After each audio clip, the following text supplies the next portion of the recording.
My stepsister falsely accused me of hurting her, aiming to cut me out of Dad's inheritance, but I made a secret move that left her scheme collapsed. I'm Ethan. It's my first time posting here. I told my friend what happened to me with my family, and he suggested posting it on Reddit to hear your opinions. Alright, let me set the scene. I'm a 33-year-old male.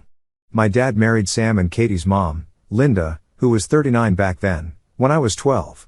Linda had been widowed for a few years, and she came into the marriage with 2 kids of her own, Sam, who's 5 years older than me, and Katie, just a year younger than me. It wasn't exactly the Brady Bunch. Sam and Katie didn't hide the fact that they resented me. I guess I was an easy target. My mom had passed away a couple of years before, and I was still grieving when Linda and her kids moved in. Sam was always the alpha, taking every opportunity to boss me around or make me feel like I didn't belong.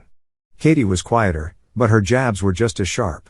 "You were not really family," she once said when Dad wasn't around. Stuff like that stung, but I tried to brush it off. Over the years, we kind of settled into this Cold War dynamic. We tolerated each other for Dad's sake, but it was clear we were more rivals than siblings. When Linda passed away a few years ago, she was 54, I thought maybe things would change. I mean, we were all adults now, right? Wrong. If anything, the tension got worse. Fast forward to the present. Dad's getting older, and he's been open about wanting to finalize his will. He's always been upfront about his plans, splitting things fairly between the 3 of us. His logic was simple: we're all his kids now, and he wanted to treat us equally. I thought that was fair. Sam and Katie? Not so much. Sam's always had this entitlement thing going on. He's the oldest, so he acts like he should be Dad's right-hand man. Katie, meanwhile, plays the innocent, supportive daughter when Dad's around, but behind his back, she's just as calculating as Sam. I knew they weren't thrilled about the will, but I didn't realize how far they'd go to tip the scales in their favor. Which brings us to that fateful family dinner. It was supposed to be a nice evening, just the 4 of us catching up and enjoying Dad's famous lasagna.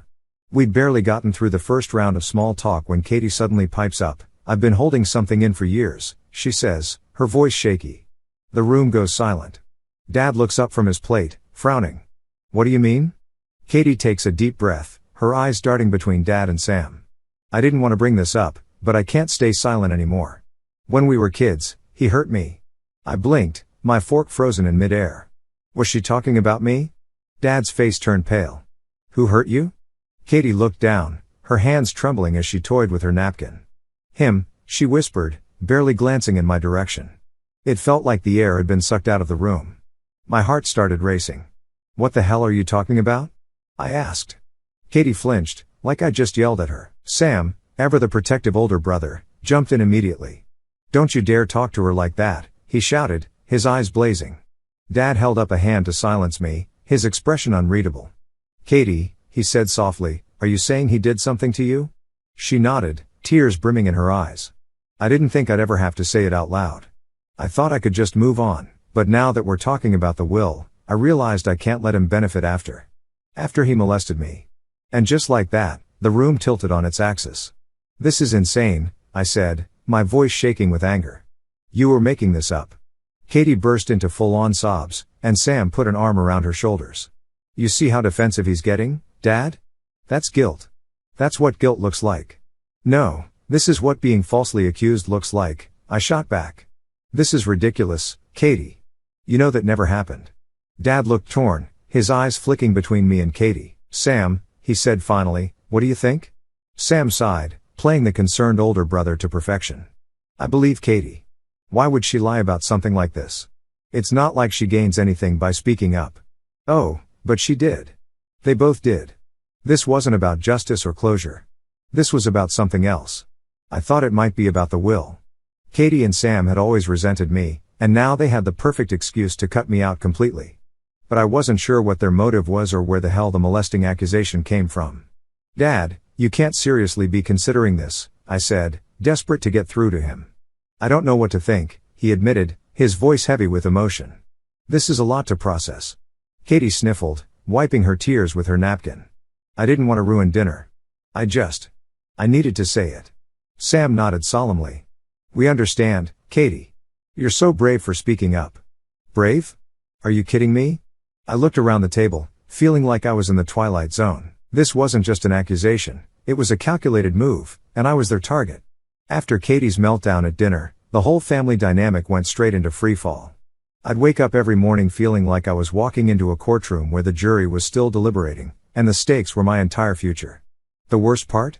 The prosecution was Katie and Sam, tag-teaming their way to Dad's heart and wallet. The next surprise came on a random Tuesday. I'd just gotten home from a long day, hoping to grab some leftovers and crash, when I noticed an envelope on the kitchen counter. It stood out immediately, too formal looking for the usual bills or junk mail, and my name was written on it in Sam's annoyingly precise handwriting. I should have left it alone, something about it screamed trouble. I tore it open, expecting another passive-aggressive note or some twisted ultimatum. What I found instead was a formal notice of intent to sue. I scanned the pages, my eyes catching words like emotional distress and intentional harm.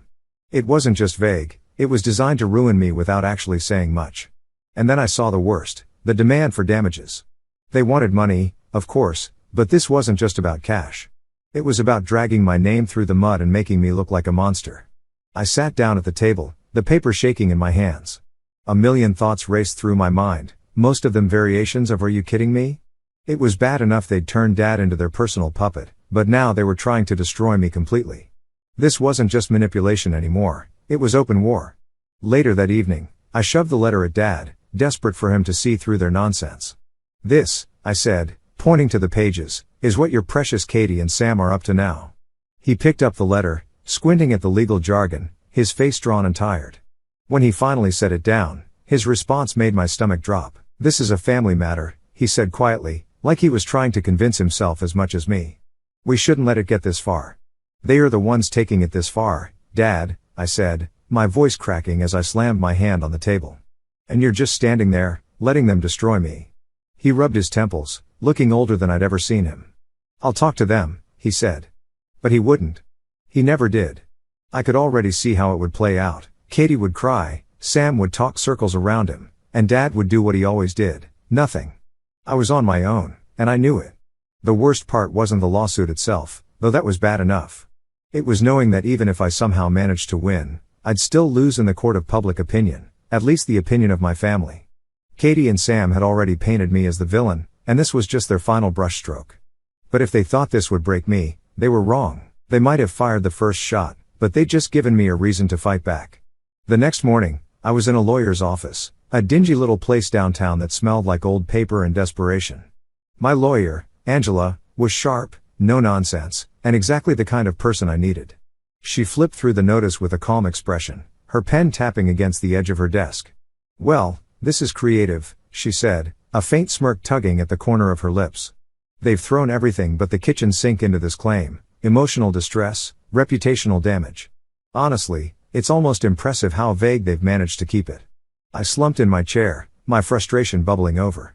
"Impressive? Angela, they're accusing me of things I didn't do. They've already turned my dad against me. Now they're trying to ruin me completely." Angela set the papers down and leaned back in her chair, her gaze steady.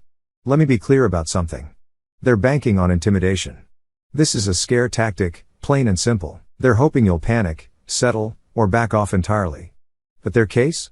It's weak. Paper thin, actually." Her confidence was a small but much-needed lifeline. "So, what do we do?" I asked. She gave a small shrug. "First, we respond formally. I'll file a motion to dismiss the frivolous parts, which is basically everything. Then we'll gather evidence, poke holes in their story, and let the court see what this really is, a pathetic attempt to bully you into submission." I wanted to believe her, but doubt still gnawed at me. "What about the rest of the family? They're already against me. If this goes public..." Angela raised a hand, cutting me off. "Let me worry about the legal side of things. Your job is to stay out of trouble and not give them any ammo. The court deals with facts, not family gossip. And trust me, the facts are on your side." Her words were strong, jolting me back to reality. For the first time in weeks, I felt like I had a fighting chance. Angela was a professional, and while Katie and Sam might have mastered the art of manipulation, they didn't have the law on their side. As I left her office that day, a new thought took root. Maybe, just maybe, I could come out of this mess not just intact but stronger. Katie and Sam might have started this fight, but they just made a critical mistake. They underestimated me. I may not know what lies ahead, but I'm feeling optimistic about the lawsuit. "Hey, guys, it's Ethan. Guess what? The fight turned real when the lawsuit moved forward. Angela worked fast, filing a motion to dismiss the more ridiculous claims in the suit. "They've got nothing to stand on," she said, her tone crisp. "But we need to be strategic. They're using this as a platform to keep their story alive, and that's where they're dangerous." The depositions were brutal. Katie cried through hers, giving vague statements about how my actions had ruined her ability to trust and caused her unimaginable stress. Angela was unshaken. She leaned forward, her tone cutting but calm. "Can you provide specific instances of these alleged actions?" Katie stammered, her narrative falling apart under scrutiny. She managed to string together a few exaggerated stories, but nothing held up when Angela pressed her for dates or evidence. Sam, of course, tried to play it cool. He spoke in measured tones, giving long-winded explanations that boiled down to nothing concrete. At one point, he said, "This isn't about facts, it's about the impact of his behavior." Angela raised an eyebrow, her voice sharp. "Impact requires evidence. What specific behavior are you referring to?" Sam faltered, and the cracks in their story became impossible to ignore. Still, even with the lawsuit thing, Katie's accusations started to spread.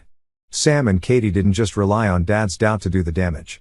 They worked overtime to make sure everyone in the family heard their version of events. It wasn't direct or confrontational, they were too smart for that. They used insinuation, whispers, and well-timed emotional breakdowns to weave their narrative into every corner of my life.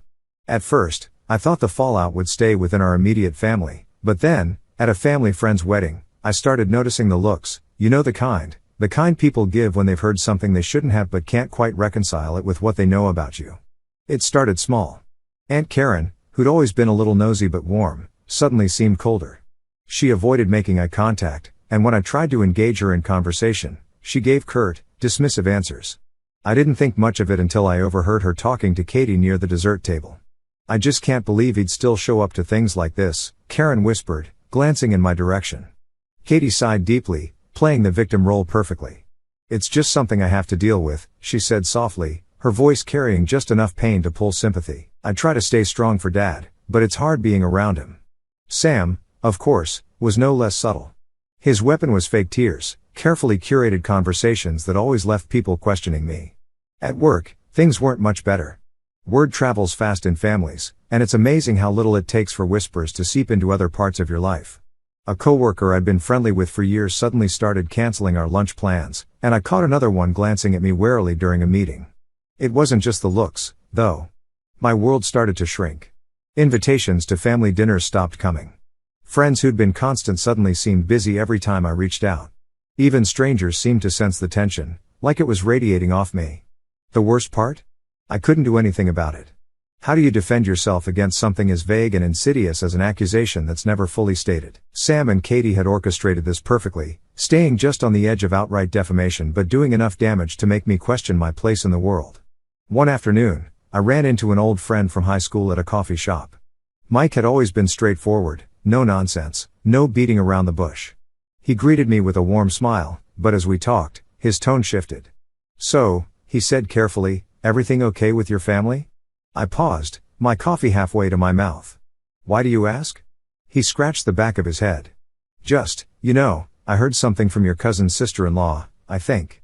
"I don't know, man," it sounded heavy. Even here, in this random interaction, the shadow of Sam and Katie's whispers was following me. "What did you hear?" I asked, my voice low. Mike hesitated, then shrugged. "Something about you and Katie not getting along." "Look, I don't want to spread gossip. I figured if it was important, you'd tell me." "It's not true," I said firmly, my voice steady despite the storm raging inside me. "Whatever you've heard, it's not true." Mike nodded, but I could tell he wasn't entirely convinced, and that killed me. I was losing ground, and fast. Sam's influence wasn't just about turning Dad against me anymore, it was about isolating me completely. Every interaction felt like a test, every glance like a judgment. And the worst part was, I knew Sam and Katie were just getting started. They weren't satisfied with planting doubt in Dad's mind, they wanted everyone, family, friends, coworkers, to see me as the villain in their story. And if I didn't find a way to fight back, they'd succeed. I realized that if I stayed passive, their version of the story would be the only one people ever heard, and I wasn't about to let them take everything from me without a fight. After months of back and forth, the judge finally dismissed most of their claims as unsubstantiated and without merit. Katie and Sam's case was reduced to a single minor claim, which Angela settled out of court for a symbolic $1 amount. "It's a win," she said with a triumphant grin. They didn't want a trial because they knew they'd lose everything. So, this is where I am right now. I actually still feel miserable and don't think they will let me be on my own. If anything happens. Hey, it's Ethan. Guess what happened? Sam's manipulations did not stop. He started taking active moves to take control of Dad's legacy. It became clear during a family dinner, one of the few times everyone was under the same roof.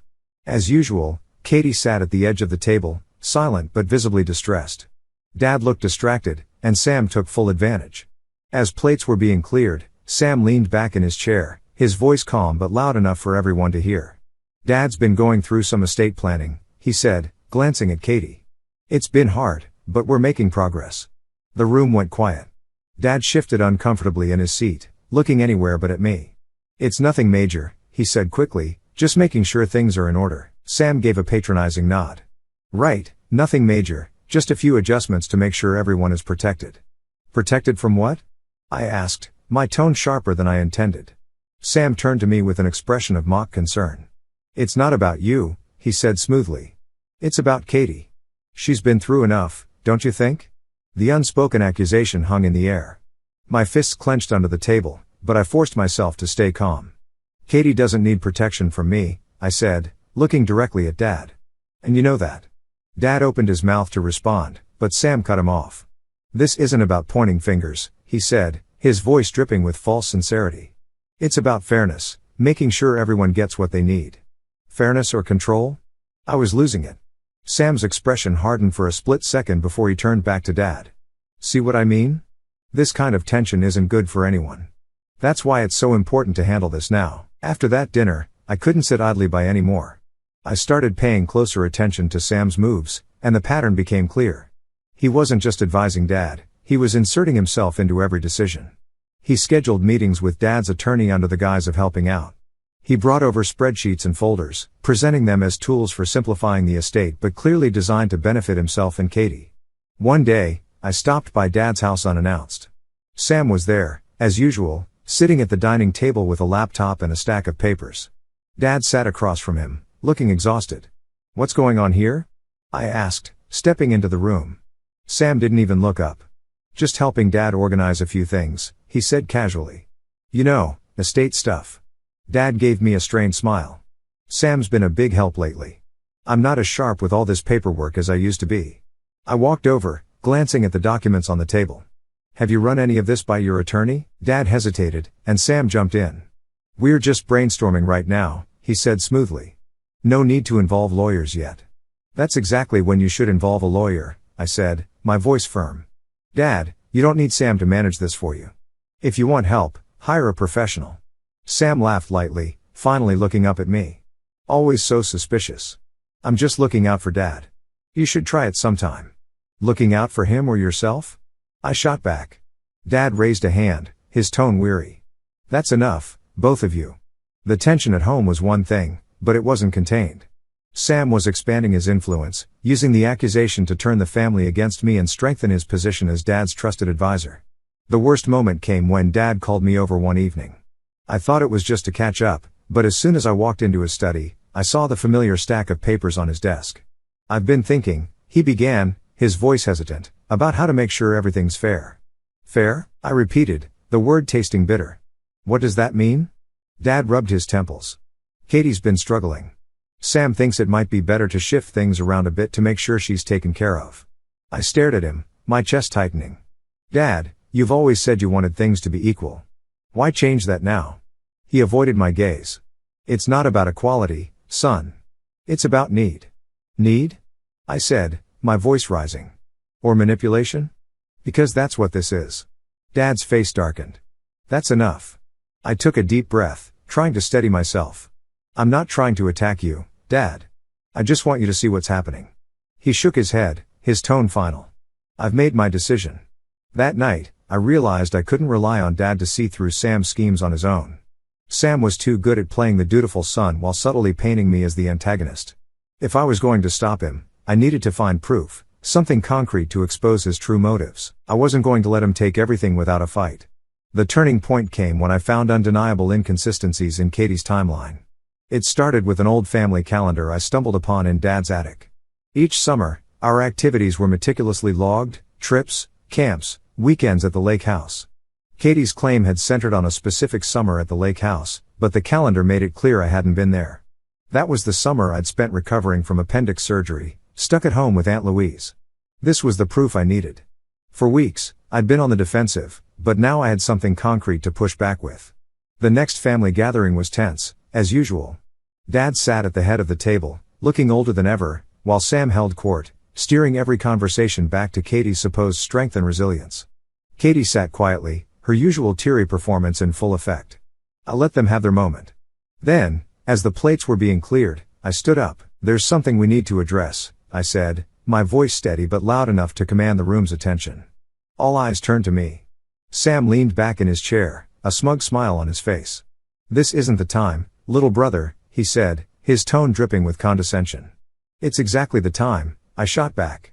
"I've spent weeks listening to you spread lies about me, and I'm done staying silent." Dad frowned. "What are you talking about?" I turned to Katie. "You claimed that something happened between us during that summer at the lake house, but here's the thing, you know as well as I do that I wasn't even there." Her face went pale, and for a moment, I saw panic flicker in her eyes. "That's ridiculous," Sam interjected. "You don't get to twist this around." I pulled out the family calendar, placing it on the table for everyone to see. "This is from that summer," I said. "Every trip, every event, all logged by Dad. And guess what? I spent that summer recovering from surgery with Aunt Louise, nowhere near the lake house." There was a beat of silence, heavy and oppressive. Dad leaned forward, his brow furrowed as he examined the calendar. "Is this true?" he asked, his voice quiet but firm. Katie stammered, I don't remember every detail." "Trauma can mess with your memory." "Convenient," I interrupted, "because your memory just happens to crumble the second there's evidence against it." Sam stood, trying to regain control of the situation. "Look, Dad, this isn't about exact dates. It's about the fact that Katie has been deeply hurt and needs support. Why can't he just own up to that?" "Because there's nothing to own up to," I said firmly. "This has never been about Katie's well-being. It's been about you and her manipulating Dad to get what you want." Sam's face darkened, his usual smugness replaced by something colder. "You think you're so clever, don't you, trying to turn this around like we're the bad guys?" "You are the bad guys," I said, my voice rising. "You've been playing on Dad's emotions, twisting the truth, and using lies to push me out of the family." But it stops here. For the first time, the family didn't immediately jump to Katie's defense. Instead, they looked to Dad, who was staring at the calendar in silence. Finally, he looked up, his expression a mix of confusion and anger. "Katie, why didn't you mention this before? If the timeline doesn't match, how am I supposed to believe the rest of your story?" Katie's tears came then, but they felt more desperate than genuine. "Dad, I didn't mean to. I don't know what to say." Sam stepped in, his voice low and controlled. "She doesn't have to explain herself to him. We're trying to protect her, not put her on trial." "No one's on trial," Dad said, his tone sharper than I'd heard in months. "But if what he's saying is true, then I need to reevaluate everything. I can't just ignore this." The rest of the evening passed in a blur. Katie retreated into silence, and Sam, for all his composure, seemed rattled. I could feel the shift in the air, subtle but significant. For the first time, the family wasn't blindly accepting their version of events. It wasn't a complete victory, but it was a start. Sam and Katie's hold on Dad was weakening, and now I had something I hadn't had in weeks: hope. As I left that night, Dad stopped me at the door. "I need time to think," he said, "but I'm glad you spoke up." It wasn't forgiveness or resolution, but it was something, and that was enough for now. "Hola, it's Ethan again." So, after confronting Sam and Katie, things in the family didn't magically fix themselves, but the cracks in their story were now visible, and I wasn't about to let them patch them up with more lies. I kept my distance for a while, letting the weight of the truth settle in. Sometimes, the best way to fight back isn't with another move, it's by giving people enough rope to hang themselves. The unraveling began sooner than I expected. Katie, who had always relied on the fragility of her victim persona, started slipping. The more people questioned her story, the more inconsistencies came to light. At a family gathering a few weeks later, she made the mistake of elaborating. It wasn't just the lake house, she told Aunt Louise in a hushed tone that wasn't as hushed as she thought. There were other times too. I just haven't had the strength to talk about them. I caught Louise frowning from across the room. She glanced at me briefly before turning back to Katie. "But you told me it happened at the lake house. That was the one place you were certain about." Katie stammered, trying to backtrack. It's hard to keep it all straight. It was a long time ago. My cousin's frown deepened, and she didn't press further, but the damage was done. I knew Louise well enough to know she'd be connecting the dots and seeing how little sense Katie's claims made. Sam, meanwhile, was too arrogant to realize his control was slipping. He continued to act like the family's savior, pushing harder for changes to Dad's will, but his overreach was starting to work against him. I learned from Dad's attorney, a no-nonsense woman named Miss Taylor, that Sam had been calling her incessantly. He's relentless, she told me over the phone. Keeps asking about options to adjust the distribution. Did he ask you to exclude me entirely? I asked, already knowing the answer. There was a pause. Let's just say he's been persuasive about reallocating assets to better support Katie. Of course he has, I muttered. Thanks for letting me know. Miss Taylor's tone sharpened. For what it's worth, I've worked with your father for years. He's a fair man. I think he's starting to see through their intentions. It was a small reassurance, but enough to push me forward. The real turning point came when Katie and Sam's greed finally outpaced their planning.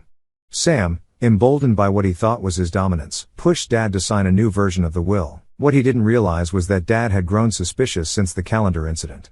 Instead of signing blindly, Dad asked to meet with Miss Taylor first. At that meeting, Sam showed his hand. He brought Katie along, both of them insisting that the changes were urgent. Katie cried, of course, and Sam spun his usual tale about protecting the family. But Miss Taylor, sharp as ever, asked one simple question: why the urgency? Has there been a change in circumstances?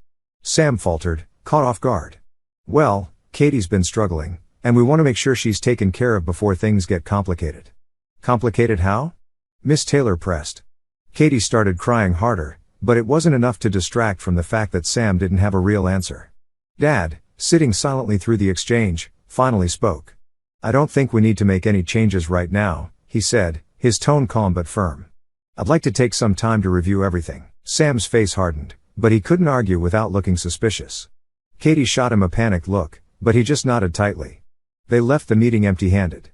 When Dad told me about the meeting later, I could see the shift in his demeanor. He wasn't fully on my side yet, but he was starting to question everything. I don't like feeling rushed, he admitted, and Miss Taylor's right, there's no reason to make hasty decisions. Good, I said, because hasty decisions are exactly what they want. In the weeks that followed, Sam and Katie's desperation became more apparent. They started pushing harder, but their tactics were unraveling. Family members who had once avoided me were now asking questions: Aunt Louise, uncles, even some of the cousins. One by one, they began to see through the facade. The final blow came during another family dinner, one that Sam had insisted on hosting. He'd planned it as a way to bring everyone together, but it quickly turned into his undoing. Midway through the evening, Aunt Louise stood up, clearing her throat.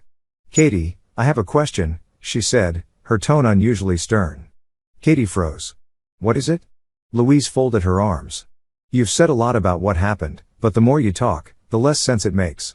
You say it was the lake house, but you've also said it wasn't, and now you're saying there were other times. Which is it? Katie's face went pale. I don't remember everything exactly. Convenient, Louise said, because I've talked to others, and none of it adds up. Sam jumped in. That's enough. This isn't an interrogation. No, it's not, Louise shot back, but if you're going to accuse someone of something so serious, you'd better have the truth to back it up. The room fell silent, and all eyes turned to Katie. For the first time, she didn't cry. She didn't say anything. She just sat there, looking like a deer caught in headlights. After that night, Sam and Katie's grip on the family crumbled entirely. Dad, finally recognizing the harm they had caused, took decisive action. Without a word to them, he discreetly removed both Sam and Katie from the will, undoing the manipulative changes Sam had snuck in. He didn't need to confront them, his silent resolve made his stance crystal clear. As for me, I didn't lift a finger. I didn't need to. Their desperation, lies, and greed did all the work for me. They isolated themselves, leaving behind nothing but the chaos they created. Karma handled the rest. In the end, I walked away with my integrity intact and my family finally beginning to rebuild trust in me. The inheritance? That was irrelevant. What mattered was that the truth was out, and Sam and Katie had no one to blame but themselves.